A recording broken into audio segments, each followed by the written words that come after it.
من قبل فذاقوا وبال أمرهم ولهم عذاب أليم ذلك بأنه كانت تأتيهم رسلهم بالبينات فقالوا أبشر يهدوننا فكفروا وتولوا واستغنى الله والله غني حميد زعم الذين كفروا أن لن يبعثوا قل بلى وربي لتبعثن ثم لتنبؤن بما عملتم وذلك على الله يسير فآمنوا بالله ورسوله والنور الذي أنزلنا والله بما تعملون خبير يوم يجمعكم ليوم الجمع ذلك يوم التغابن ومن يؤمن بالله ويعمل صالحا يكفر عنه سيئاته ويدخله جنات تجري من تحتها الأنهار خالدين فيها أبدا ذلك الفوز العظيم والذين كفروا وكذبوا بآياتنا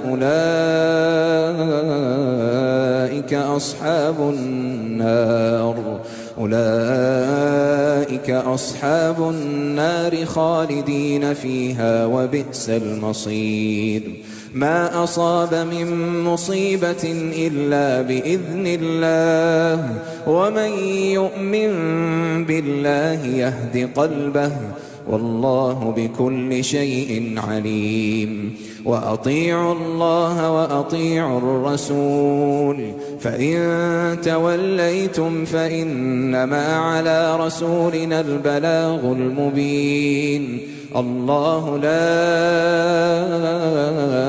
إله إلا هو وعلى الله فليتوكل المؤمنون يا أيها الذين آمنوا إن من أزواجكم وأولادكم عدوا لكم فاحذروهم وإن تعفوا وتصفحوا وتغفروا فإن الله غفور رحيم إنما أموالكم وأولادكم فتنة والله عنده أجر عظيم فاتقوا الله ما استطعتم واسمعوا وأطيعوا وأنفقوا خيرا لأنفسكم ومن يوق شح نفسه فأولئك هم المفلحون إن تقرضوا الله قرضا حسنا يضاعفه لكم ويغفر لكم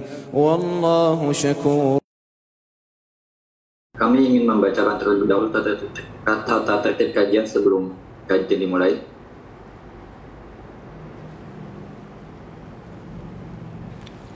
Ya, tata tertib kajian online via Zoom meeting.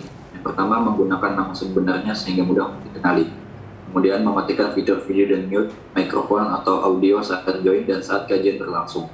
Kemudian, mendengarkan kajian dan berusaha mencatat. Kemudian, sesi tanya jawab insya Allah akan ada di akhir kajian. Pertanyaan harap disesuaikan dengan tema pada hari.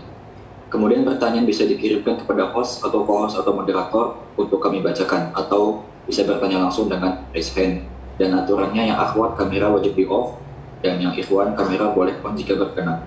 Kemudian menghargai sesama dalam mengikuti kajian dan berharap mendapat ridho Allah Subhanahu wa Ta'ala, sehingga ilmu ini menjadi barokah dan bermanfaat bagi kita semua di dunia dan di akhirat kelak. Allahumma amin. Barakallahu fikum. Selanjutnya kepada Ustadz, waktu dan tempat kami silakan. Bismillahirrahmanirrahim. Assalamualaikum warahmatullahi wabarakatuh. Alhamdulillah hamdan katsira tayyiban mubarakan fih mubarakan alaih kama yuhibbu rabbuna wa yarda. Wa usalli wa usallim ala nabiyina al-karim Muhammadin wa ala alihi wa ashabihi wa man tabi'ahum bi ihsanin ila yaumiddin. Saudara-saudaraku, kaum muslimin dan kaum muslimat rahimani wa rahimakumullah. Alhamdulillah, pada malam hari ini Allah Subhanahu wa taala kembali mempertemukan kita masih di dalam lanjutan kajian rutin kita setiap bulanan di minggu yang keempat, dan kita juga masih membaca kitab Aqidatis Salaf Ashabil Hadis. Dan pada pertemuan yang lalu kita sudah membahas tentang salah satu dari sifatnya Allah adalah Al-Kalam. Allah Subhanahu wa taala berbicara, dan juga furu dari masalah ini Al-Quran adalah kalamullah. Adapun pada malam hari ini ya kita akan membahas masalah yang baru tentang istiwanya Allah di atas arasy-Nya. Sebelum saya membaca, para hadirin dan hadirat rahimani wa rahimakumullah, terkadang sebagian orang berkata, apa pentingnya kita mempelajari dan mengenal sifat-sifat Allah? Bukankah di antara masalah yang paling banyak terjadi perselisihan di kalangan muslimin adalah pembahasan asma dan sifat Allah? Ya, sehingga kita berusaha untuk menjauhi hal-hal yang membuat kita berbeda, menjauhi hal-hal yang kita berselisih dengannya, ya, agar persatuan muslimin itu bisa kita wujudkan. Demikian sebagian para dai, sebagian para penyuruh, ya, atas nama persatuan umat Islam, kemudian mereka memalingkan pembahasan-pembahasan yang ini adalah hakikatnya inti daripada ilmu itu sendiri. Kenapa saya katakan inti daripada ilmu? Para ulama mereka menyebutkan sebuah kaidah, fadlul ilmi bi fadlul ma'lumi. Kemudian sebuah ilmu dilihat dari apa yang dipelajari dalam ilmu tersebut. Ketika di dalam ilmu tersebut membahas tentang Allah dan sifat-sifatnya, maka ini menjadi ilmu yang paling mulia secara mutlak. Bahkan Al-Quran yang kita baca, mushaf yang dimiliki oleh seluruh umat Islam yang ada di muka bumi ini, ayat yang pertama dia baca adalah Bismillahirrahmanirrahim, dengan menyebut nama Allah yang maha pengasih lagi maha penyayang. Allah mengenalkan namanya, Allah memperkenalkan dirinya. Nah, berarti di balik ini semuanya ada kebaikan untuk manusia. Karena tidak ada sesuatu apapun yang Allah turunkan, terlebih ayat-ayat Allah, terlebih lagi sifat-sifat Allah yang Allah perkenalkan, kecuali itu akan memberikan efek langsung pada kehidupan manusia. Efeknya dia dapatkan di detik ini. Ya, bukan besok, bukan bulan depan, bukan tahun depan, tetapi ketika seseorang mengenal Allah dengan nama-nama dan sifat-sifatnya, efeknya kembali pada detik ini. Kenapa saya katakan kembali kepada detik ini? Teman-teman semua yang hadir kajian melalui aplikasi Zoom, ataukah melalui aplikasi Clubhouse, atau yang mendengar melalui Facebook, ataukah yang mendengar melalui YouTube, pasti ya ada efek. Dari sisi mana? Ketika kita menyadari, wallahu ya'lamu sirrakum wa jahrakum wa ya'lamu ma taksibun. Allah Subhanahu wa taala mengetahui yang nampak darimu dan mengetahui apa yang kau lakukan. Ya, dan juga Allah mengetahui apa yang tersembunyi darimu. Hadirnya kita mendengarkan kajian hari ini, apakah teman-teman yang mendengar atau saya yang menyampaikan, apakah ya ilmu yang disampaikan ataukah ilmu yang didengarkan itu adalah untuk Allah ataukah bukan untuk Allah? Apakah tidak enak dengan teman-teman yang sudah mengajak, ya, ataukah mengharapkan sesuatu yang lainnya daripada kajian yang dia sampaikan? Ya, ketika dia menyadari bahwasanya Allah Subhanahu wa taala mengetahui isi hatinya, Allah mengetahui maksudnya, Allah mengetahui tujuannya, maka dia akan memalingkan dari maksud-maksud yang jelek kepada maksud-maksud yang murni untuk Allah Subhanahu wa taala. Karena dia menyadari ada sebuah hadis di mana Rasulullah sallallahu alaihi wasallam mengatakan, awalu, ya, orang yang tusairu yaumal qiyamah thalathatun. Awal yang pertama kali digiring seseorang ke dalam nerakanya Allah itu ada 3 jenis manusia. Di antaranya kata Rasul, qari'ul Quran, para pembaca Al-Quran, para penuntut ilmu. Mereka adalah orang yang pertama kali diseret oleh Allah ke dalam neraka. Sebelum para penzina, sebelum para koruptor, sebelum orang yang makan riba. Orang yang menghafal Quran, orang yang belajar agama, orang yang dianggap sebagai alim, orang yang dianggap sebagai ustadz, orang yang dianggap sebagai penuntut ilmu, dan dia melakukan itu semuanya bukan karena untuk Allah. Tapi ketika dia menyadari Allah dengan namanya, dengan sifatnya, mengetahui apa yang ada di isi hatinya, dia akan berusaha untuk mengubahnya. Begitu juga teman-teman semuanya. Dalam kehidupan kita pasti akan mendapatkan ujian, kita akan pasti mendapatkan cobaan. Ya, ujian dan cobaan itu silih berganti. Hari ini masalah dengan istri, besok masalah dengan anak, besok masalah dengan pekerjaan, besok masalah dengan omset, besok masalah dengan mertua, besok lagi masalah dengan tetangga. Terus kita akan digulir dengan permasalahan. Nah, ketika seseorang menyadari Allah itu alim, Allah itu maha berilmu, Allah mengetahui apa yang terbaik untuk kita, dan Allah mengetahui apa yang jelek untuk kita. Hari ini, besok, bulan depan, tahun depan, dan sampai kita mati, Allah mengetahui. Bahkan di mana tempat kita nanti di yaumul qiyamah, Allah mengetahui. Nah, ketika kita menyadari bahwasanya yang memberikan kepada kita ujian adalah datang dari Allah. Wallahu khalaqakum wa ma ta'malun. Allah yang menciptakan kalian dan yang menciptakan apa yang kalian lakukan. Sehingga ketika tertanam ini pada diri kita, apa yang membuat saya harus gelisah? Apa yang membuat saya harus berkeluh kesah? Apa yang membuat saya harus galau? Bukankah yang memberikan kepada saya ujian Zat yang Maha Rahman, Zat yang Maha Rahim, Zat yang Maha Alim, kebaikan untuk saya. Musibah ini adalah kebaikan untuk saya. Ini sebagai bentuk kasih sayang Allah Subhanahu wa taala kepada hamba-hambanya.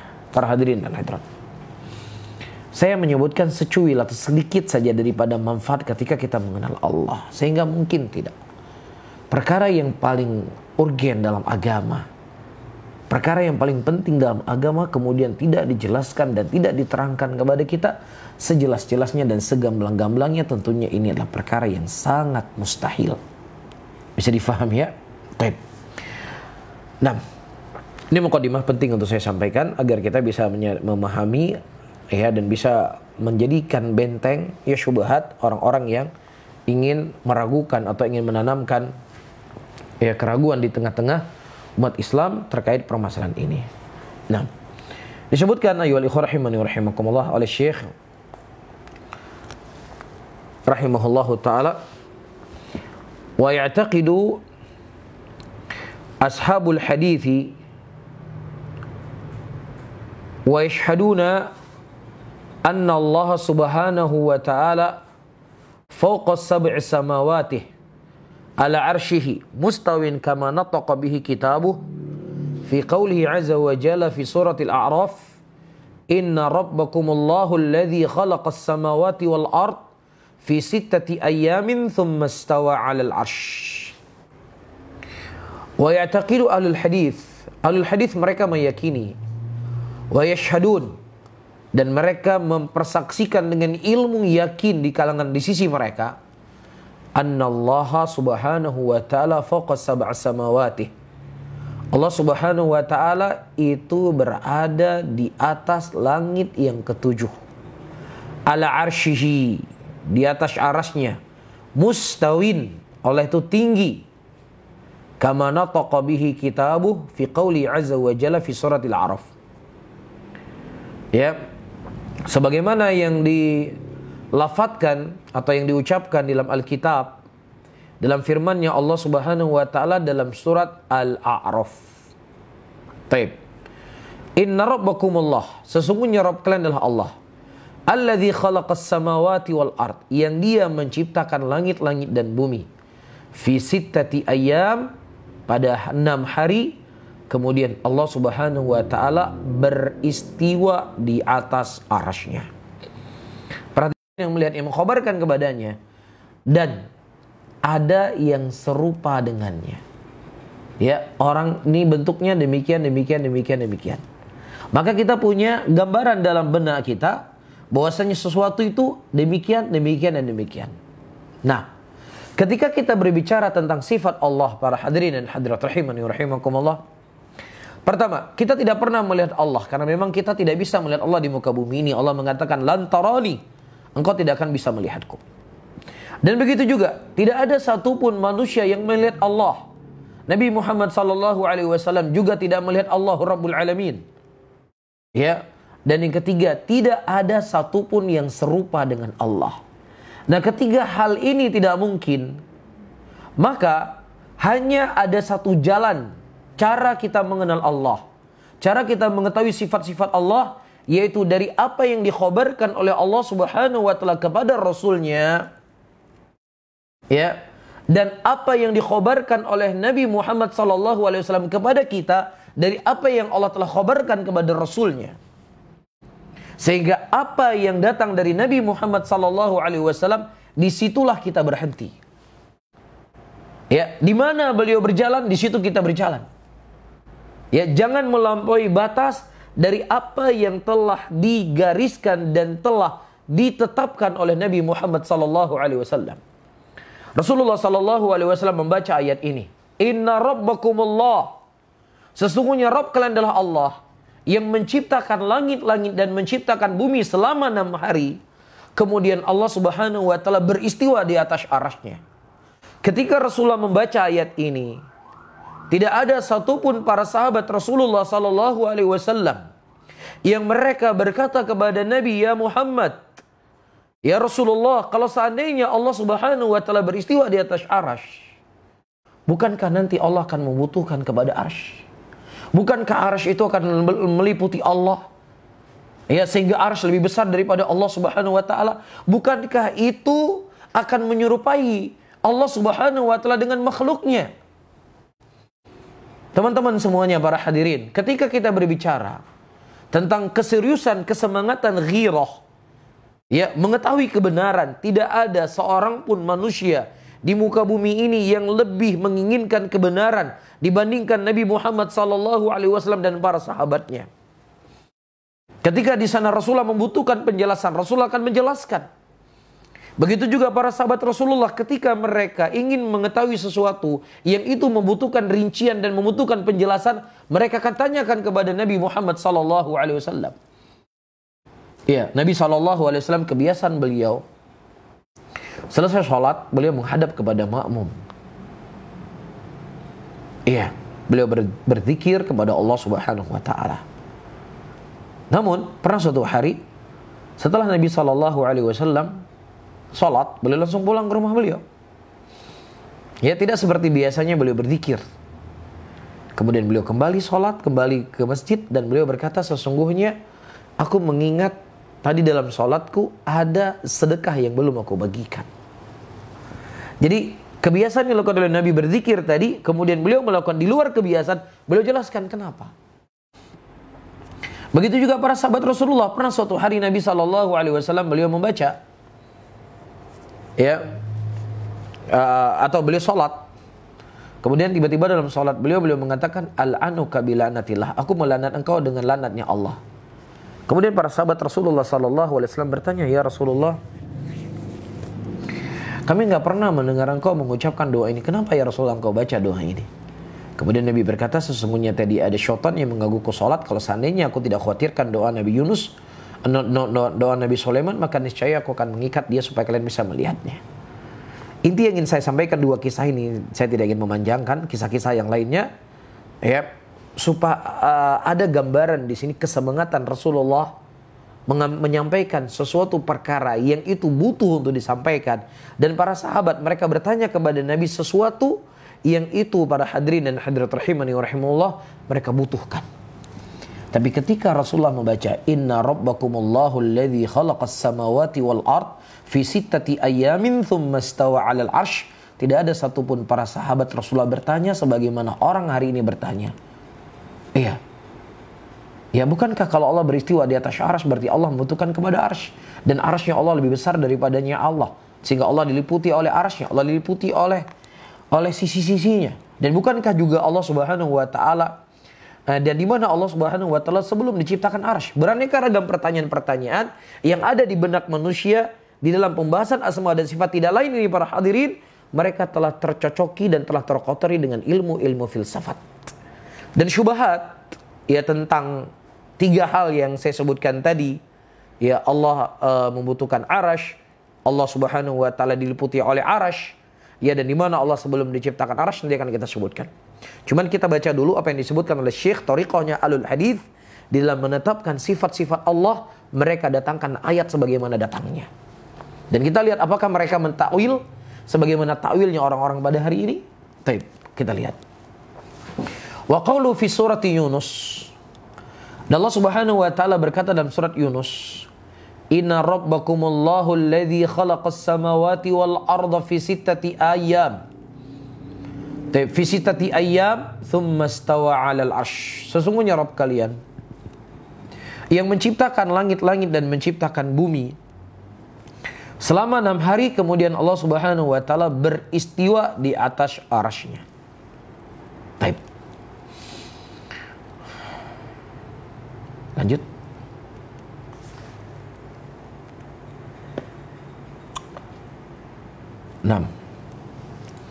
Wa qawlihi, di atas sebelum habis ya saya baca ya. Yudabbirul amra ma min syafi'in illa min ba'di idzni. Ya, dan Allah Subhanahu wa taala yang mengatur segala perkaranya dan tidak ada yang memberikan syafaat kecuali setelah izin dari Allah Subhanahu wa taala.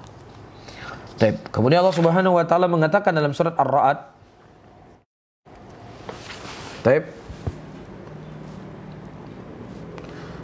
Allahul ladzi rafa'as samawati bighairi 'amadin tarawnaha thumma istawa 'alal 'arsy. Allah Subhanahu wa taala yang mengangkat langit-langit bighairi 'amadin, tanpa ada tiang. Tarawnaha, yang kau lihat. Ada isyarat dari Allah Subhanahu wa taala di sini para hadirin. Segala sesuatu itu jangan dirumuskan dengan akal dan logika. Jangan menjadi timbangannya akal. Kalau seandainya sesuai dengan akal diterima, kalau seandainya tidak sesuai dengan akal maka ditolak. Perhatikan. Allah Subhanahu wa taala menyebutkan kepada kita, Allah mengangkat langit, tujuh lapis itu. Yang dia merupakan bangunan yang sangat kokoh dan kuat, dan ternyata dia tidak memiliki tiang. Apakah mungkin secara logika dan akal manusia bangunan yang begitu besar, yang begitu kokoh tanpa ada tiangnya? Allah Subhanahu wa taala ingin memberikan isyarat dan menentang kita sebagai manusia. Wahai manusia, jangan kau jadikan akal engkau sebagai standar kebenaran. Apa yang sesuai dengan akal engkau benar, apa yang enggak sesuai dengan akal engkau tolak. Tidak. Ya, thumma istawa 'alal 'arsy. Kemudian Allah Subhanahu wa taala beristiwa di atas arasy-Nya. Perhatikan teman-teman semuanya. Perhatikan. Di dalam ayat yang telah saya baca tadi, ayat pertama, ayat kedua, dan ayat ketiga, Allah Subhanahu wa taala menciptakan langit dan bumi selama 6 hari. Setelah Allah Subhanahu wa taala menciptakan langit dan bumi, Allah beristiwa di atas arasy-Nya. Orang-orang yang mereka mentakwil istiwa dengan mana istaula, mereka mentakwil mana istiwa dengan mana menguasai, kita artikan dengan apa yang mereka artikan. Allah Subhanahu wa taala menciptakan langit dan bumi selama 6 hari, kemudian kemudian Allah menguasai arsy. Baik, perhatikan. Sebelum Allah Subhanahu wa taala menciptakan langit dan bumi, 5.000 tahun sebelum Allah menciptakan langit dan bumi, Allah telah mencatat segalanya, takdir yang terjadi. 5.000 tahun atau 50.000 tahun atau sekian ribu tahun, saya lupa lafaz pastinya. Sekian ribu tahun sebelum Allah menciptakan langit dan bumi, Allah Subhanahu wa taala telah menciptakan takdir. Wa kana arsyu 'alal ma', kata Nabi. Dan arsy-Nya Allah Subhanahu wa taala berada di atas air. Arsy-Nya Allah berada di atas air. Berarti sebelum Allah Subhanahu wa taala menciptakan langit dan bumi, arsy-Nya Allah Subhanahu wa taala telah Allah Subhanahu wa taala ciptakan dan dia ada di atas air. Nah, sekarang pertanyaan. Ya, ketika mereka mengartikan istiwa bimana istaula, setelah Allah Subhanahu wa taala menguasai, setelah Allah menciptakan langit dan bumi selama 6 hari, kemudian Allah menguasai arsy. Pertanyaan saya, siapa yang menguasai arsy sebelum Allah menciptakan langit dan bumi?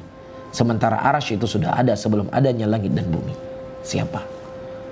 Ini diantara konsekuensi, ya, kontradiksi antara keyakinan mereka dengan ayat yang datang dari Allah Subhanahu wa taala. Lau kana min indi ghairillah lawajadu fi ikhtilafan katsira. Kalau seandainya sesuatu itu datang bukan dari sisi Allah, maka niscaya mereka akan melihat perselisihan yang sangat banyak. Tolong dijawab. Ya, siapa yang menguasai arsy sebelum Allah Subhanahu wa taala menciptakan langit dan bumi? Siapa? Sementara arsy itu sudah Allah Subhanahu wa taala ciptakan jauh sebelum Allah menciptakan langit dan bumi. Ini di antara konsekuensi yang perlu diluruskan ketika mereka mengartikan istiwa dengan arti menguasai. Walaupun nanti insya Allah akan kita jelaskan poin-poin ya tentang orang-orang yang mereka mengartikan istiwa atau mentakwil istiwa dengan arti menguasai. Taib. Kita lanjut. Kita baca dulu. Taib. Kemudian para hadirin dan hadirat rahimani rahimakumullah. Allah Subhanahu wa taala mengatakan dalam surat As-Sajdah atau dalam surat Al-Furqan, "Tsumma istawa 'alal 'arsy Ar-Rahmanu fas'al bihi khabira." Kemudian Allah Subhanahu wa taala beristiwa di atas arasy-Nya. Itu syahid yang kita baca. Dalam surah As-Sajdah Allah mengatakan tsumma istawa 'alal 'arsy. Kemudian Allah Subhanahu wa taala beristiwa di atas arasy. Dan selanjutnya dalam surat At-Taha, bukan At-Taha, surat Taha, Allah mengatakan Ar-Rahmanu 'alal 'arsy istawa. Allah Subhanahu wa taala beristiwa di atas arasy. Ada berapa ayat yang sudah kita nukilkan? Tip 1 2 ya 3 4 5 6 ayat yang dinukilkan oleh Al-Imam As-Sabuni rahimahullah tentang istiwanya Allah Subhanahu wa taala di atas arasy-Nya. Nah, kita lihat apakah beliau mentakwil istiwa dengan makna yang lain atau beliau memahami sebagaimana dhahir yang datang dari ayat itu sendiri. Taib. Kemudian ayat ke-7. Wa akhbara Allah Subhanahu an Fir'auna. Allah Subhanahu wa taala menjelaskan atau mengkhabarkan tentang Fir'aun yang terlaknat. Anu qala li Haman. Dia berkata kepada Haman, "Ibni li sarhan la'alli ablughul asbab as-samawati fa'attali'a ila ilahin Musa wa inni la'adhunnuhu kadhiba." Wahai Haman, ibni li, bangunlah kepadaku sorhan, sebuah bangunan yang tinggi, supaya aku bisa berada di puncak langit sana. Ya, supaya aku berada di langit. Fa'attali'a ila ilahim Musa, supaya aku bisa melihat Tuhannya Musa. Wa inni la'adhunnuhu kadhiba, dan aku meyakini bahwasanya si Musa itu pendusta. Nah, Fir'aun dia meminta kepada Haman untuk membuat sebuah bangunan yang dia telah mendengar khobar dari telinganya. Musa alaihissalam berkata Allah berada di langit. Sehingga dia ingin membuktikan bahwasanya Musa benar tidak Tuhannya di langit. Dan dia mengatakan sesungguhnya aku meyakini si Musa ini dusta. Dusta kalau dia mengatakan Tuhannya ada di langit. Makanya sebagian para ulama mereka mengatakan orang yang mengingkari atau orang yang menetapkan Allah yang ada di langit, berada di langit, ya maka dia Musawiyah, dia pengikutnya Nabi Musa. Dan orang yang mereka mengingkari Allah Subhanahu wa taala yang ada di langit sebagaimana ucapan Fir'aun, wa inni la'adhunnuhu kadhiba, dan aku meyakini kalau si Musa ini adalah pendusta. Ya sudah ya, nggak perlu saya lanjutkan ya. Yang meyakini Tuhan di langit adalah Musa, yang mengingkari Tuhan di langit siapa dalam ayat ini? Wa inni la'adhunnuhu kadhiba, dan aku meyakini si Musa itu adalah bohong. Perhatikan, apa kata Imam As-Sabuni? Sehingga jangan nanti disalahkan penafsirannya dari saya. Enggak. Kita lihat bagaimana kata Imam As-Sabuni. Wa inna ma qala dzalik. Hanya saja Fir'aun berkata demikian. Apa kata Fir'aun? Untuk dimintai membangun sebuah bangunan agar dia bisa melihat Tuhan Musa di langit, dan dia meyakini bahwa Musa itu berdusta. Li'annahu sami'a Musa, karena dia telah mendengar Musa alaihissalam yadhkur anna rabbahu fis sama. Karena Fir'aun telah mendengar dari Musa bahwasanya Tuhannya Musa itu ada di langit. Bisa difahami para hadirin dan hadirat? Baik, saya lanjutkan.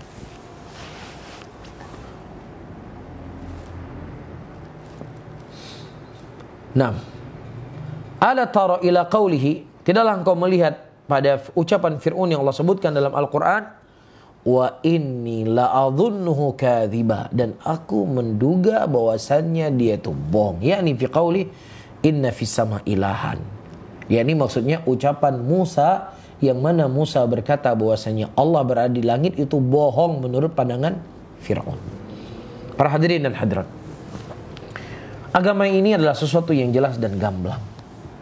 Terlebih masalah akidah, sesuatu yang sangat-sangat gamblang dan sesuatu yang terang.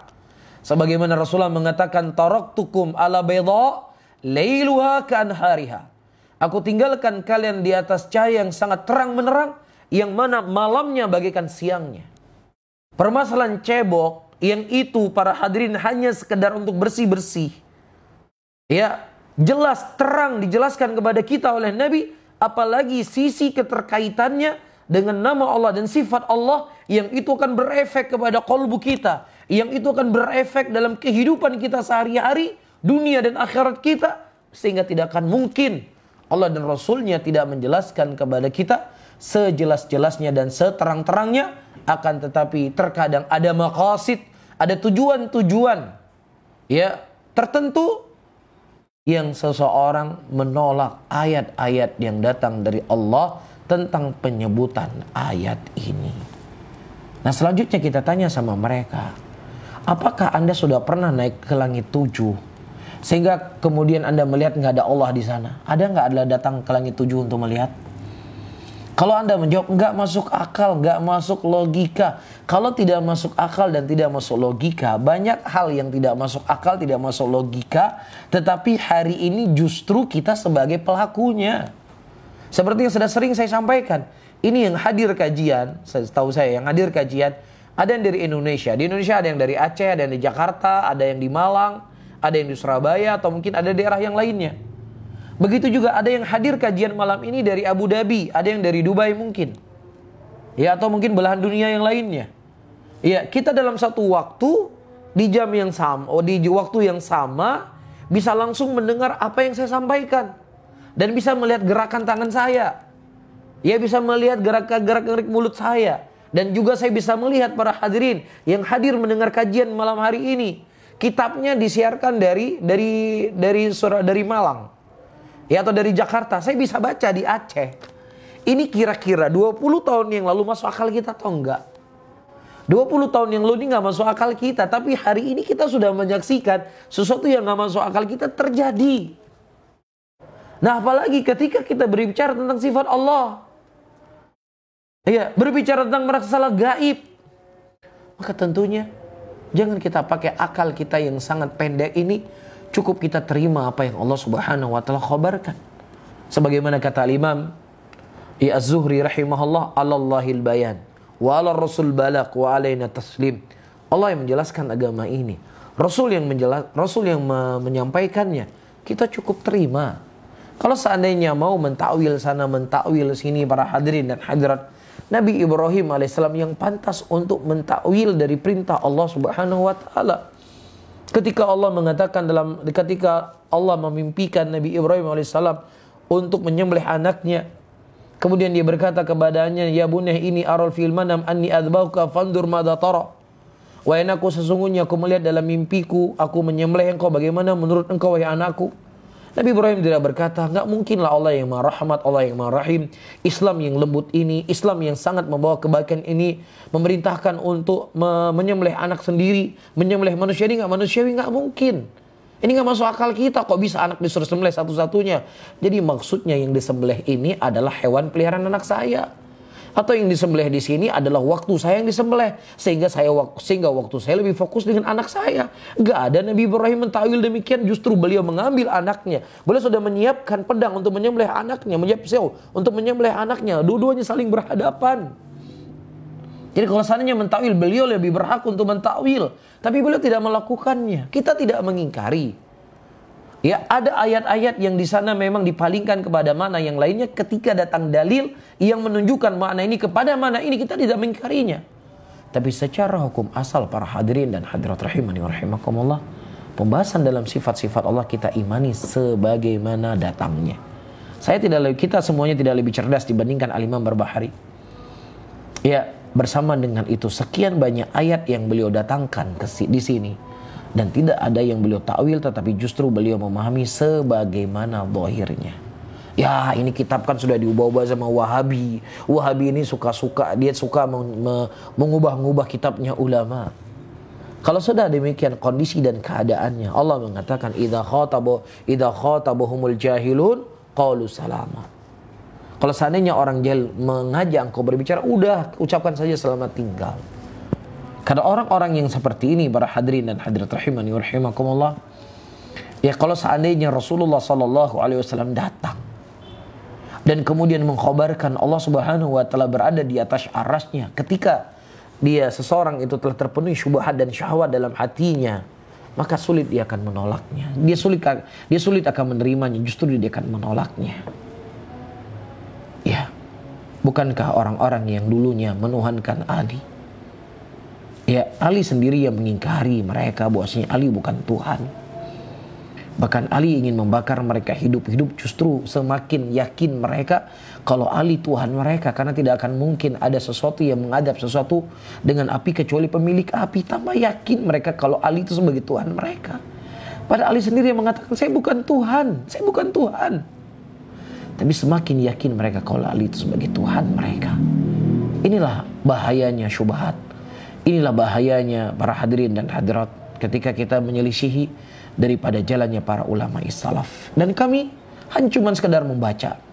Kami hanya cuma sekadar menukilkan, ia menerjemahkan apa yang termaktub, tertulis, terwariskan dari para ulama kita semuanya. Ya, adapun hal-hal yang saya sebutkan tadi, Allah diliputi oleh arasy. Arasy lebih besar daripada Allah. Konsekuensi mereka ketika kita mengatakan Allah beristiwa di atas arasy, ini insya Allah akan sampai pada babnya akan saya jelaskan. Cuman saya baca dulu. Perhatikan setelahnya. Wa ulama'il ummati wa ayanil a'immah. Dan para ulama-ulama, ya bahkan para pembesar-pembesarnya para a'immah minas salaf rahimahullah, daripada ulama salaf rahimahullah. Para hadirin dan hadirat rahimani rahimakumullah, lam yakhtalifu, mereka tidak pernah berselisih fi anna Allah Ta'ala ala arsyihi, bahwasanya Allah Subhanahu wa taala itu berada di atas arasy-Nya. Wa arsyuhu fawqas samawatihi, dan arasy-Nya Allah Subhanahu wa taala itu berada di atas langit yang ketujuh. Tidak ada satupun di antara para ulama salaf yang berselisih tentang permasalahan ini. Siapa yang mengatakan? Bukan saya mengatakan. Karena saya tidak punya keahlian untuk menukilkan ijma'. Karena orang-orang tertentulah yang berhak untuk menukilkan ijma', yaitu dari kalangan para ulama yang mereka telah bertemu dengan sekian banyak para ulama. Ya, mereka telah membaca sekian buku-buku dan kitab-kitab para ulama. Sehingga wajar mereka mengatakan tidak ada yang berselisih tentang masalah Allah Subhanahu wa taala di atas arasy-Nya dari kalangan para ulama dari zaman Al-Imam Barbahari dan sebelum Al-Imam dari Imam Muzani, Al-Imam As-Sabuni sampai sebelum Al-Imam As-Sabuni rahimahullah, dan begitu juga ulama-ulama yang datang setelahnya. Walaupun di sana ada beberapa hal yang dinukil oleh para ulama, para hadirin dan hadirat, dan ini tentunya ya akan ada babnya tersendiri akan kita bahas. Cuman sampai di sini kita baca dari Al-Imam As-Sabuni, beliau mengatakan dari ulama-ulama yang beliau ketahui, ulama-ulama yang beliau kenal, tidak ada satupun di antara mereka yang mengingkari Allah Subhanahu wa taala berada di atas arasy-Nya. Baik, bisa difahami ya? Baik. Wa yuthbituna min dzalik ma athbatahu Allah taala, dan mereka menetapkan Allah Subhanahu wa taala di atas arasy-Nya apa yang Allah Subhanahu wa taala telah tetapkan pada dirinya. Wa yu'minuna bihi wa yusaddiquna rabba jalla jalaluh fi khabarih. Mereka mengimani siapa mereka? Ahlul hadis. Ya, para salaf terdahulu. Wa yusaddiquna rabba jalla jalaluh, dan mereka membenarkan, menerima apa yang datang dari Allah, dari khabarnya Allah. Karena Allah khabarnya itu benar, dan Allah telah mengkhabarkan sesuatu dengan jelas dan dengan gamblang. Taib. Kemudian para hadirin, wa yutliquna ma atlaqahu subhanahu wa ta'ala min istiwaihi ala arsy wa yumirrunahu ala zahiri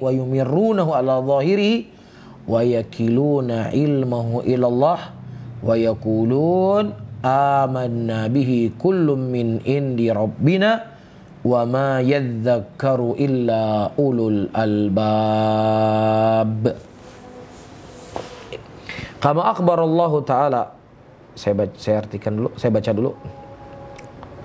Kama akhbar Allah Ta'ala anir rasikhina fil ilmi annahum yaquluna dhalik wa radhiya minhum fa athna alaihim bihi. Baik, perhatikan.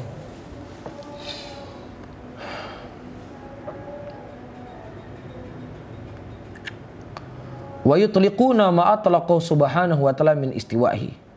Dan mereka melafatkan atau meyakini ya apa yang Allah Subhanahu wa ta'ala khabarkan di dalam Al-Quran tentang istiwanya Allah di atas arasnya. Wa yumirrunahu ala zahirihi.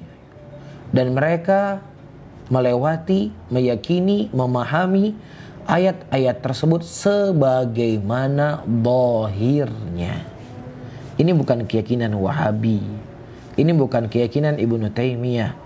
Dan ini bukan juga keyakinan Muhammad bin Abdul Wahhab. Ya, ini bukan keyakinan orang-orang yang Anda anggap sesat hari ini. Muhammad bin Abdul Wahhab belum lahir ketika kitab ini ditulis.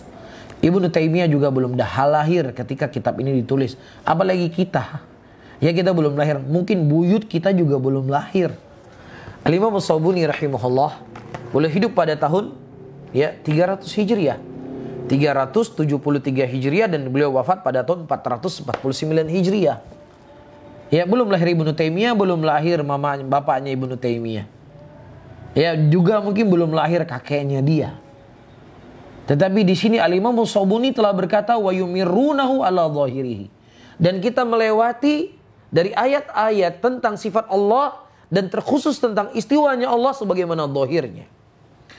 Wa yakiluna ilmahu. Perhatikan baik-baik. Dan mewakilkan ilmunya. Ilmu apa di sini? Perhatikan. Jangan sampai salah. Ya, yang diwakilkan ilmu di sini adalah ilmu kaifiyahnya. Bukan kita wakilkan istiwa, kita nggak tahu apa itu arti istiwa. Itu namanya akidah mufawwid. Akidah mufawwid min akidah yang paling jelek daripada akidah alul bidah. Sebagaimana nanti akan kita lewati dan mungkin telah kita singgung dalam beberapa pembahasan. Tetapi maksudnya di sini wa yakiluna ilmahu ilallah, kita wakilkan ilmu kaifiyah istiwanya Allah di atas arasnya. Dan kenapa kita mengatakan demikian? Nanti Al-Imam As-Sabuni akan menukilkan ucapan Al-Imam Malik rahimahullah, yang mana Imam Malik mengatakan kaifiyah al-istiwa itu maklum dari sisi bahasa. Yang dikaifiyahkan adalah apa? Yang dia diserahkan ilmunya kepada Allah adalah kaifiyahnya itu. Bagaimananya itu yang diserahkan kepada Allah. Adapun secara lafaz istiwa adalah istiwa. Ya, dan ketika istiwa itu dinisbatkan kepada Allah, maka sesuai dengan keagungan dan kebesarannya. Taib. Amanna bihi wa yaqulun, dan mereka ahlul hadis mengatakan amanna bihi kullum min indi rabbina. Sesungguhnya kami beriman dari seluruh apa yang datang dari Rabb kami. Wa ma yadzakkaru illa ulul albab, dan tidak ada yang bisa diberikan peringatan ya kecuali memang orang-orang yang mereka memiliki hati. Kama akhbarallahu ta'ala anir rasikhin, sebagaimana Allah Subhanahu wa taala telah mengkhabarkan tentang orang-orang yang rasikh dalam ilmu. Mereka mengatakan amanna kullum min indi rabbina, kami beriman seluruh apa yang datang dari Rabb kami. Wa radhiya minhum, Allah ridha kepada mereka. Fa'athna alaihim bihi, dan Allah Subhanahu wa ta'ala memuji mereka. Baik, kita lanjutkan. Kita baca sedikit lagi. Kemudian para hadirin dan hadirat rahimani rahimakumullah, dari Ummu Salamah radhiyallahu ta'ala anhu. Baik, disebutkan oleh Ummu Salamah fi qouli ta'ala, ketika beliau menafsirkan firman Allah, Ar-Rahmanu ala al-arsy istawa. Ar-Rahman ala al-arsy istawa. Qalat istiwa ghairu majhulin. Istiwa itu sesuatu yang enggak majhul, sesuatu yang difahami secara bahasa. Istiwa artinya tinggi, di atas. Wal kaifu ghairu ma'qulin. Kaifiyahnya, bagaimananya istiwa itu sesuatu yang tidak ma'qul. Sesuatu yang tidak bisa sampai akal kita untuk memahaminya. Karena Allah tidak mengkhabarkan kepada kita bagaimananya. Rasul juga tidak mengkhabarkan kepada kita bagaimananya. Nah, ketika Allah dan Rasulnya tidak mengkhabarkan kepada kita bagaimananya, maka cukup kita imani lafadznya, istiwa adalah istiwa, dan kemudian kaifiyahnya itu sesuatu yang gak masuk akal kita, dan kita kembali kepada Allah Subhanahu wa taala. Wal iqraru bihi imanun wal juhudu bihi kufrun, dan mengikrarkan istiwanya Allah Subhanahu wa taala di atas arasy-Nya adalah sebuah keimanan yang wajib. Wal juhudu bihi kufrun, dan mengingkari istiwanya Allah Subhanahu wa taala di atas arasy-Nya itu adalah kekufuran. Baik. Kemudian saya baca sedikit lagi.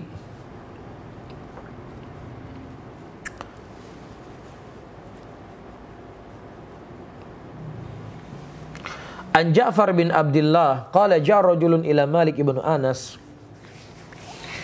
yakni yas'aluhu an qawlihi ar-Rahmanu 'ala arsy istawa. Datang seseorang kepada Imam Malik rahimahullah. Dia bertanya kepada Imam Malik tentang firman Allah ar-Rahmanu 'ala arsy istawa. Taib. Qala fama ra'aitu wajada min syai'in ka wajdihi min maqalatihi ya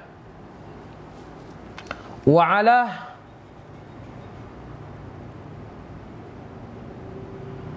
ar-rukhadha wa atraqal qawm faja'alu yantadhiruna al-amra bi fihi thumma surya ya an Malik faqala al-kayfu ghairu ma'lumin wal istiwa'u ghairu majhulin wal imanu bihi wajibun wa su'alu anhu bid'atun wa inni la akhafu an takuna dhallan thumma amara bihi fa ukhrija.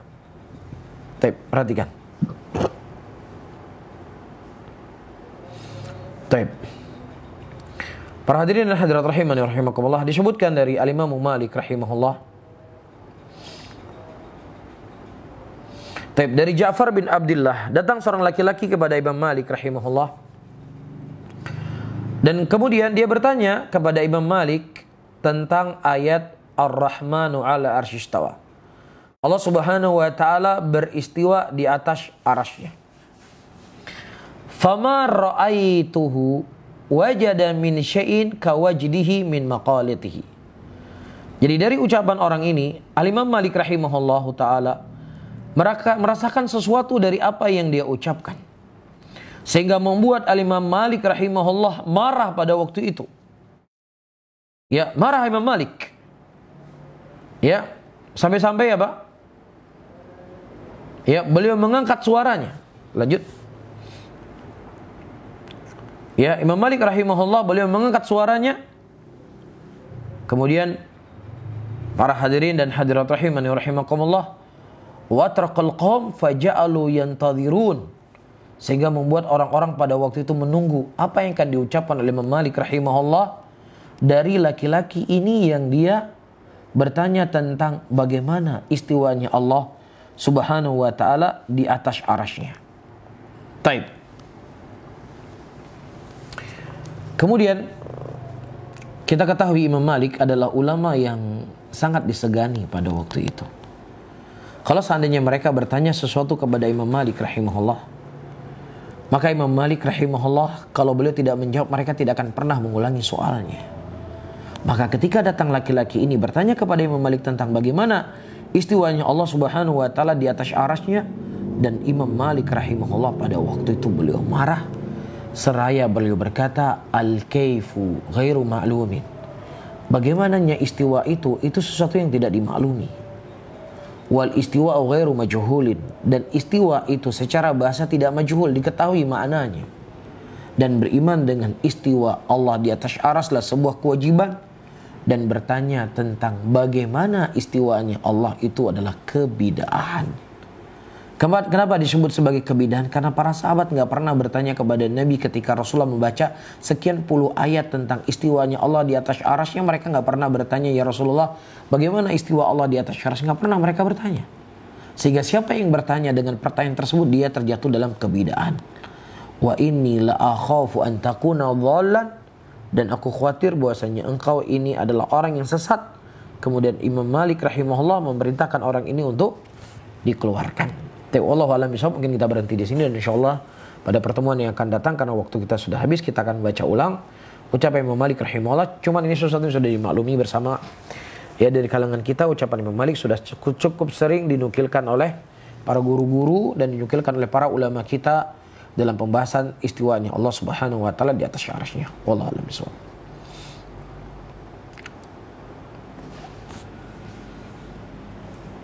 Baik, barakallahu fikum. Terima kasih Ustaz atas ilmu yang telah disampaikan. Semoga bisa kita pahami dengan baik. Baik, jemaah sekalian, kita sekarang masuk ke sesi tanya jawab. Kami persilakan jika ada jemaah yang ingin bertanya langsung untuk raise hand. Nah,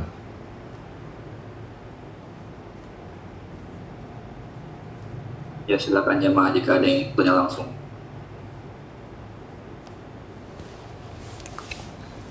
Ya, tentunya belum ada yang ingin bertanya, dan di Ana pun saat ini belum ada pertanyaannya masuk via chat. Mungkin di antum ada di sosial media antum. Imam, ada soal?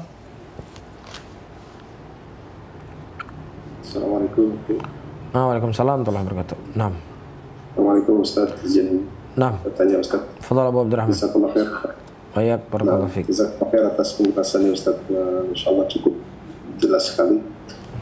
Menyambung pertanyaan yang bagus pada pertemuan sebelumnya Ustaz, terkait konsekuensi dari mengatakan Al-Quran adalah makhluk, itu cukup fatal juga gitu ya. Nah. Kemudian bagaimana dengan konsekuensi hal ini Ustaz, di mana saat ini banyak sekali yang terjebak dalam syubhat ini. Apa konsekuensi yang mungkin terjadi gitu Ustaz atas Taib. Barakallahu fikum, jazakallahu khairan. Pertanyaan yang sangat bagus sekali. Apa konsekuensi seseorang ketika dia menolak istiwa Allah Subhanahu wa taala di atas arasy-Nya? Konsekuensi yang paling besar, konsekuensi yang paling parah adalah dia telah menolak sekian banyak ayat Al-Quran. Dia telah menolak sekian banyak hadis-hadis Nabi sallallahu alaihi wasallam.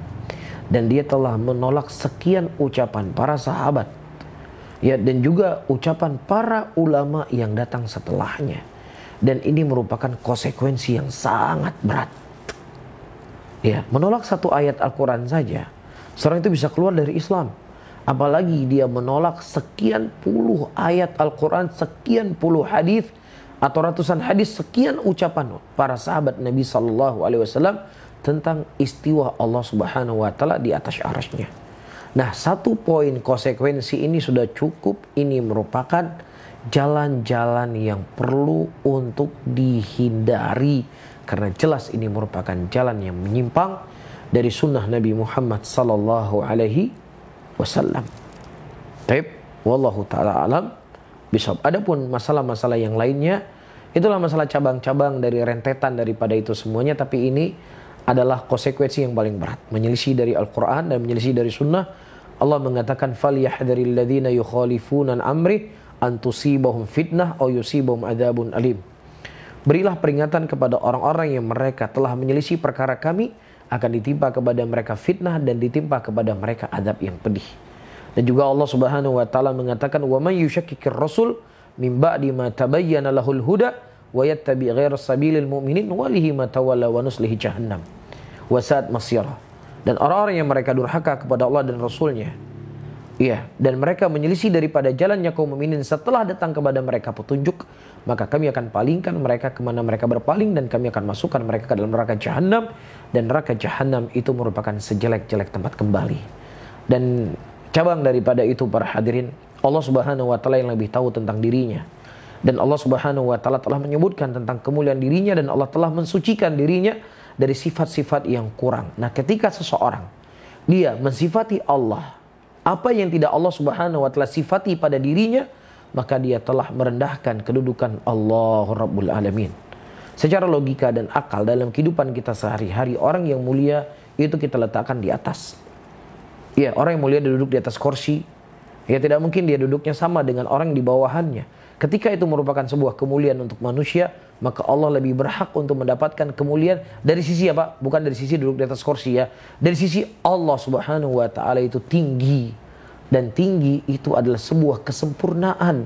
Nah, ketika Anda mengingkari istiwanya Allah Subhanahu wa taala di atas arasnya, tinggi di atas arasnya, maka Anda telah mengingkari ya tingginya Allah, kedudukan Allah Rabbul Alamin. Wallahu ta'ala alam bisawab.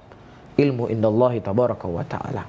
Jadi secara logika juga Allah mengkhabarkan dalam Al-Quran bahwasanya langit yang 7 dan bumi ini dalam genggaman Allah.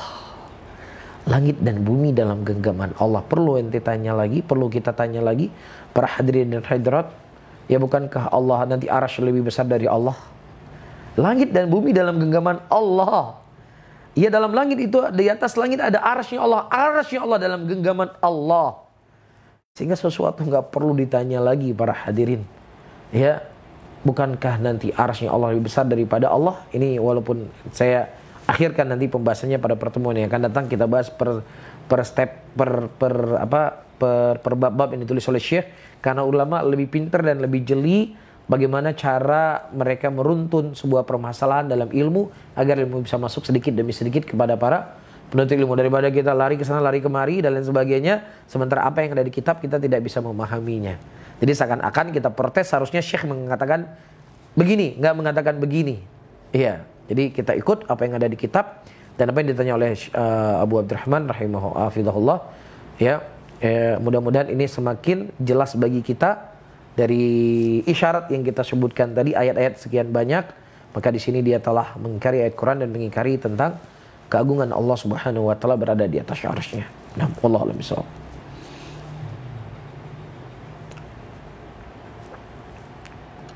Assalamualaikum. Selanjutnya kami bacakan pertanyaan yang masuk via chat. Ada dari hamba Allah. Assalamualaikum warahmatullahi wabarakatuh. Waalaikumsalam warahmatullahi wabarakatuh. Ustaz, mohon penjelasannya bagaimana dengan kawan yang berpendapat bahwa hal seperti ini tidak perlu dipermasalahkan karena kita yakin Allah itu ada. Apakah perlu diluruskan jika ada yang bicara demikian atau ditinggalkan saja tanpa berdebat seperti Ustaz sampaikan tadi? Jazakallahu khairan.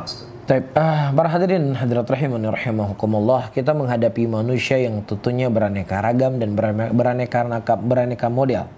Maka kita melihat bagaimana kondisi orang ini. Kalau seandainya memang dia tukang debat, ya memang kerjanya adalah berdebat, kerjanya adalah berjidal dan sebagainya, sudah kita tinggalkan saja. Tapi kalau seandainya ada orang yang memang dia sebenarnya mencintai kebenaran, mencintai kebaikan, tetapi ada syubhat di kepalanya dan ada kemungkinan kalau kita menerangkan dan menjelaskan kepadanya, dia akan menerima walaupun dengan proses setidaknya nampak darinya menginginkan kebenaran. Ya, maka tentunya kita jelaskan kepadanya, dan ini merupakan salah bentuk dakwah, salah bentuk ibaratnya kebaikan yang ingin kita transfer kepada saudara kita tersebut. Jadi tergantung kondisi orang. Ya, tergantung dengan kondisi lawan bicara. Tapi kalau memang dia tukang debat dan memang mencari celah sana, mencari celah sini, maka kita jauhi. Sebagaimana yang Allah Subhanahu wa taala sebutkan dalam Al-Qur'an dan juga sebagaimana disebutkan oleh sebagian para ulama salaf, al-jawab anil jahil as-sukut anhu. Jawaban dari orang jahil cukup dengan kita mendiamkan mereka, itu sudah menjadi jawaban. Jadi kita tidaklah setiap ada orang yang berbicara kita komentari, setiap ada orang yang berbicara kita ibaratnya kita jawab, setiap ada orang yang berbicara kita ibaratnya membantah dan sebagainya, nggak perlu. Ya, kita harus menjadi orang yang lebih berakal. Ya, sebagaimana kata pepatah, kalau seandainya setiap anjing menggonggong itu dilempari dengan batu kerikil, maka niscaya batu kerikil akan menjadi mahal. Nah, wallahu a'lam bishawab.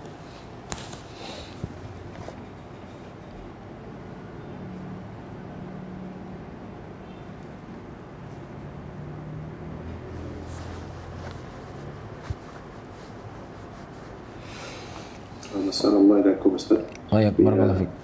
Terputus mungkin akhi aku. Tafadhal jamaah, jika ada yang ingin bertanya sambil menunggu mungkin izin menyambung pertanyaan tadi Ustaz. Nah. Bagaimanakah Ustaz sebaiknya mendidik anak-anak kita di tengah zaman yang penuh syubhat seperti ini? Apakah hal-hal seperti ini sebaiknya ditanamkan mulai kecil, anak di usia dini, ataukah ada masanya di mana mereka bisa menerima hal-hal seperti ini? Bagaimana ulama mencontohkan dalam hal ini? Barakallahu fiik. Baik. Para hadirin dan hadirat rahimani wa rahimakumullah. Rasulullah sallallahu alaihi wasallam ketika beliau mendapatkan jariyah, budak perempuan, yang budak ya. Rasulullah bertanya kepadanya, "Aina Allah?" Di mana Allah? Dia mengatakan Allah di langit. Ya, kemudian Rasulullah mengatakan, "Anta mu'minah." Engkau adalah seorang mukmin dan bebaskan dia. Ini pertanyaan-pertanyaan yang diajukan oleh Nabi kepada orang-orang yang memang mereka bukan orang yang memang berpendidikan dalam arti kata duduk di masjid dan lain sebagainya, tapi para pengembala kambing dan lain sebagainya dari kecil sudah ditanamkan oleh Nabi SAW. Dan bersamaan dengan itu fitrahnya anak-anak, teman-teman yang mungkin punya anak kecil ya atau punya anak tetangga yang mereka belum pernah membahas kitab akidah salaf ashabul hadits. Mereka nggak pernah baca kitab akidah wasitiyah. Mereka nggak pernah tahu ayat Ar-Rahmanu 'ala arsyistawa. Kalau seandainya kita tanya, di mana Allah? Dia akan mengatakan di mana? Allah di langit. Itu memang fitrah.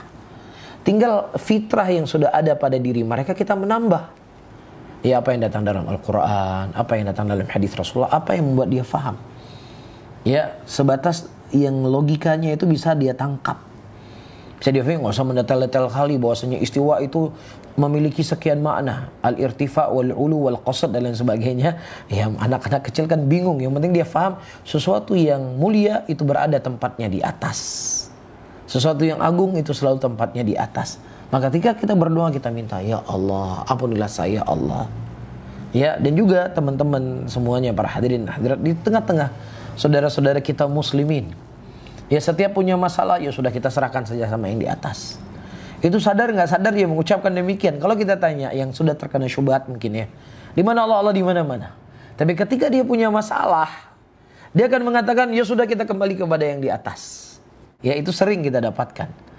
Bahkan ada satu baliho pada beberapa waktu yang lalu, beberapa tahun yang lalu, yang mereka memang kebanyakannya mengingkari Allah Subhanahu wa taala berada di atas arsy. Mereka mengingkari. Ya, subhanallah, judul ceramahnya mereka artinya adalah mengetuk pintu langit. Mengetuk pintu langit. Artinya apa mengetuk pintu langit? Minta sama malaikat. Siapa yang mereka ketuk pintu langit? Mereka mengetuk pintu Allah Subhanahu wa taala. Ya, ini adalah sebenarnya fitrah yang muncul, sadar ataukah mereka tidak sadar. Nasallallahu salamata wal afiyah. Mudah-mudahan Allah menyelamatkan kita dari segala jalan-jalan yang menyimpang dari sunnah Nabi Muhammad sallallahu alaihi wasallam. Nah. Ada yang tunjuk tangan? Barakallahu fiik Ustaz. Wa fiikum barak. Aku sudah online, tafadhal. Alhamdulillah tadi Evan ada gangguan koneksi sedikit. Oh, nah. Assalamualaikum. Dipersilakan akhi Emil untuk bertanya. Assalamualaikum Ustaz. Nah, gimana Bu Athar? Bakhair? Alhamdulillah, bikhair. Alhamdulillah Ustaz. Masya Allah. Kefalak Ustaz. Alhamdulillah bakhair. Gimana Abu Dhabi? Alhamdulillah, sehat Ustaz. Alhamdulillah, aman-aman. Sudah mulai turun suhunya Ustaz. Oh, Alhamdulillah. Alhamdulillah. Nah. Apa Ustaz? Ini Ana izin bertanya begini Ustaz. Kebetulan ada beberapa kenalan Ana yang cukup dekat juga itu mu'alaf Ustaz. Nah.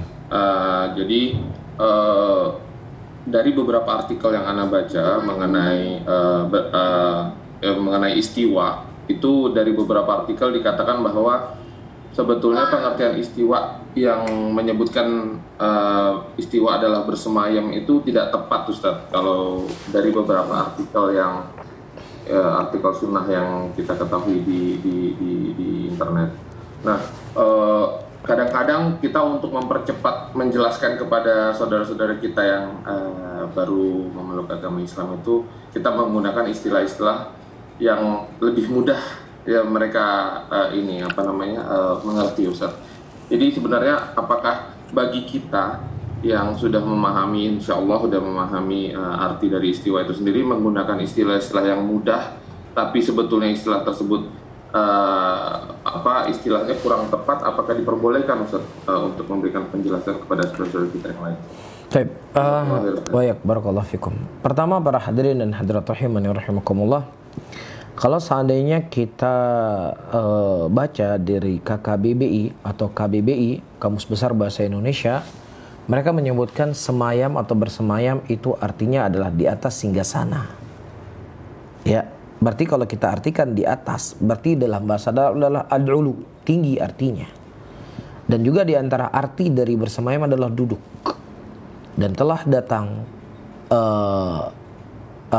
pendapat dari para ulama kita. Di antaranya Al-Imam Ibnu Al-Qayyim rahimahullah menyebutkan bahwasanya Allah itu di atas, tinggi. Arsy itu artinya, istiwa artinya adalah tinggi. Dan bersemayam itu artinya juga tinggi.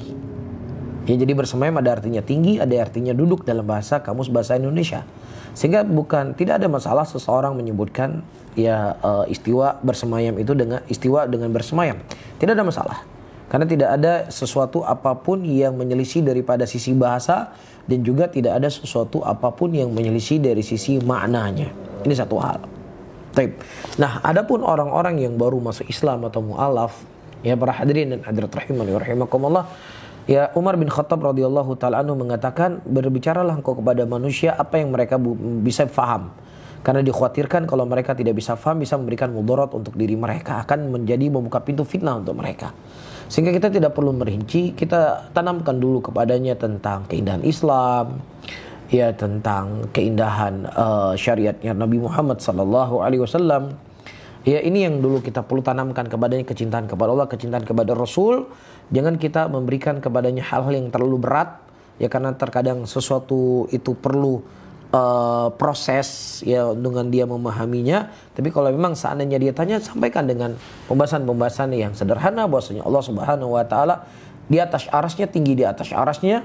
Ya bagaimana tinggi, bagaimana Allah beristiwa itu tidak kita ketahui, karena itu perkara gaib, karena banyak hal-hal yang ada di sekitar kita yang mungkin kita analogikan dengan hal yang lainnya. Dalam hati kita, dalam badan kita ada namanya ruh.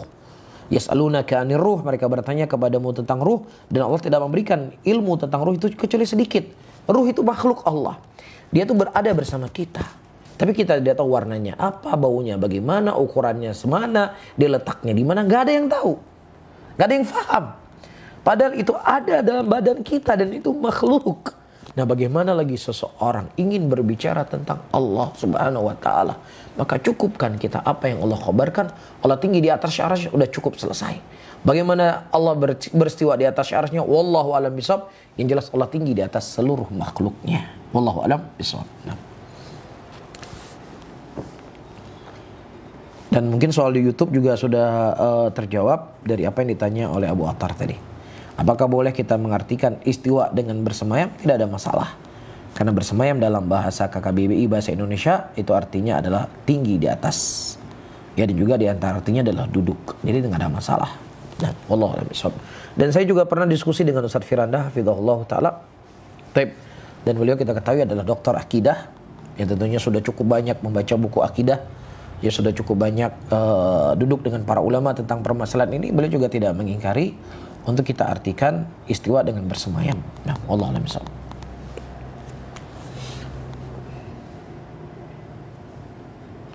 Assalamualaikum. Alhamdulillah semua pertanyaan tadi sudah dijawab, yang dari YouTube pun sudah terwakilkan Ustaz ya. Nah, barakallah. Dan itu pertanyaan terakhir yang masuk di kami. Berarti kita selesai sesi tanya jawab. Mungkin sekarang kita masuk ke penutupan. Baik. Siapa nutup? Okay. Mas Agung atau Ana yang tutup? Ana aja. Baik, barakallah fiik. Bagi-bagi tugas. Waalaikumsalam warahmatullahi wabarakatuh. Nah, menjemaah sekalian, alhamdulillah kita telah selesai pada sesi tanya jawab. Sekarang kita masuk ke penutupan. Kami ucapkan terima kasih jazakumullah khairan kepada Ustaz yang telah menyampaikan dan juga telah menjawab pertanyaan yang masuk kepada kami, dan juga kami ucapkan terima kasih jazakumullah khairan kepada jamaah yang ada di Indonesia maupun yang ada di Emirates ya, telah hadir menyaksikan atau menyimak kajian dari awal sampai akhir. dan mohon maaf apabila ada kesalahan kata ataupun sikap dari kami. Kemudian akhirul kalam, subhanakallahumma wa bihamdika asyhadu an la ilaha illa anta astaghfiruka wa atubu ilaik. Assalamualaikum warahmatullahi wabarakatuh. Waalaikumsalam warahmatullahi wabarakatuh. Ya, Mas Agung, balik dulu teman-teman semuanya.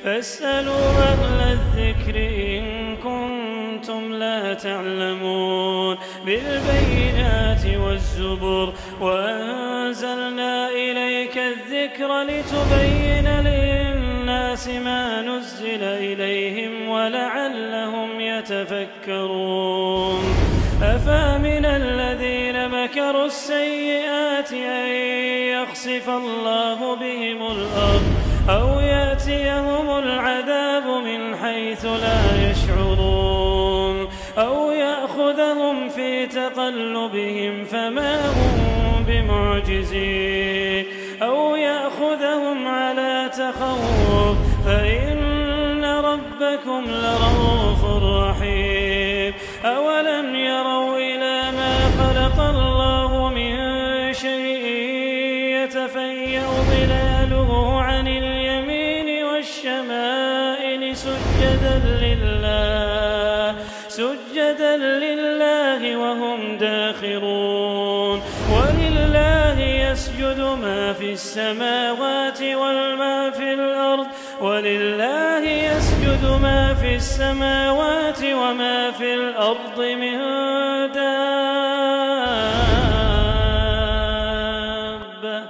والملائكة وهم لا يستكبرون.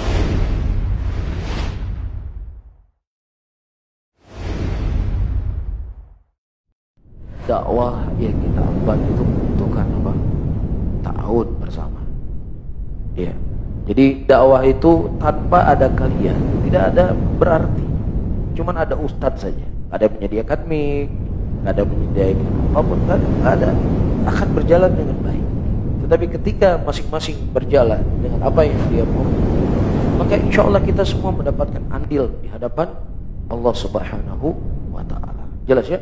Jadi yang berdakwah, antum misalnya nggak menyampaikan ilmu di majelis seperti ustadz-ustadz yang menyampaikan. Tapi ketika antum berta'awun, bekerja sama, ya, walaupun pekerjaannya cuma hal-hal yang mudah, insya Allah apa? Mendapatkan keutamaan yang sama. Alhamdulillah kita di Aceh sudah punya media-media dalam berdakwah. Ya, dan alhamdulillah banyak sekali manfaat yang didapatkan oleh muslimin dari media-media tersebut. Butuh ta'awun dari kita bersama. Agar bagaimana media-media yang sudah ada ini semakin baik dan semakin bisa dirasakan manfaatnya oleh saudara-saudara kita muslimin. Jadi siapa yang ikut membantu dan lain sebagainya dari media-media tersebut, insya Allah dia akan mendapatkan kebaikan yang sama seperti para pendakwah. InsyaAllah ta'ala ini akan menjadi pahala jariah untuk kita. Apabila setiap kajian yang di-live-kan melalui media Sunnah Aceh ini didengar oleh manusia dan menjadi sebab orang lain mendapatkan hidayah karenanya, maka pahala jariah tersebut akan tetap mengalir kepada siapa saja yang telah menjadi sebab tersebarnya ilmu agama melalui media ini, walaupun di antara kita telah meninggal dunia.